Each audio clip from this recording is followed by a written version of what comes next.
மக்களே, சில நாட்களுக்கு முன்னால் நான் ரயில்வே ஸ்டேஷனில் ஒரு கண் பார்வையற்றவர் மணி பர்ஸ், அதாவது ஆதார் கார்டு எல்லாம் வைப்பதற்கான ஒரு கவரை விற்று கொண்டிருந்தார். நானும் அவரிடம் வாங்குவோம் என்று சென்றேன்.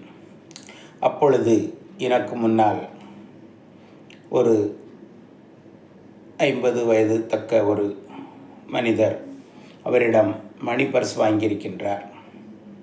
அப்பொழுது கூறுகின்றார், அந்த கண் பார்வையற்றோர் ஒன்றை கொடுக்கின்றார். இவர் கூறுகிறார், எனக்கு கருப்பு வேண்டாம், சிகப்பு வேண்டும் என்று.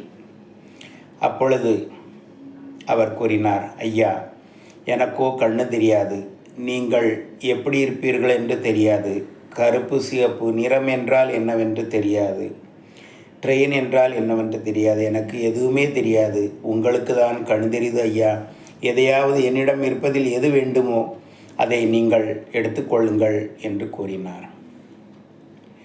அந்த நபரின் முகம் மாறியது. எனக்கோ உடம்பு சிலிர்த்து விட்டது. ஆஹா, நாம் எவ்வளவு ஆசீர்வதிக்கப்பட்டவர்கள்! நம்மால் இந்த உலகத்தை பார்க்க முடிகின்றது, உலகத்தில் உள்ள எல்லோரையும் பார்க்க முடிகின்றது. ஆனால் கண் தெரியாத, கண் பார்வையற்ற அந்த மனிதனுக்கோ எதையுமே பார்க்க முடியாது. உலகம் என்றாலே எது என்று தெரியாது. ஆனாலும் நம்பிக்கையுடன் அந்த பொருட்களை விற்று அவரது வாழ்க்கையை தொடங்குகின்றார், நடத்தி கொண்டிருக்கின்றார். மக்களே, நாம் கடவுள் நமக்கு தந்தையெல்லாம் மறந்துவிட்டு, கடவுள் எனக்கு அதை தரவில்லை, இதை தரவில்லை என்று குறை கூறுகிறோமே தவிர,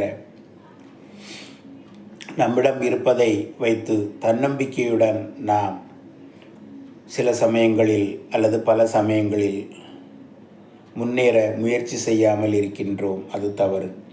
பாருங்கள், அந்த கண் பார்வையற்ற அந்த மனிதனின் உழைப்பையும் தன்னம்பிக்கையும் வாழ வேண்டும் என்ற ஒரு வைராக்கியத்தையும் பாருங்கள்.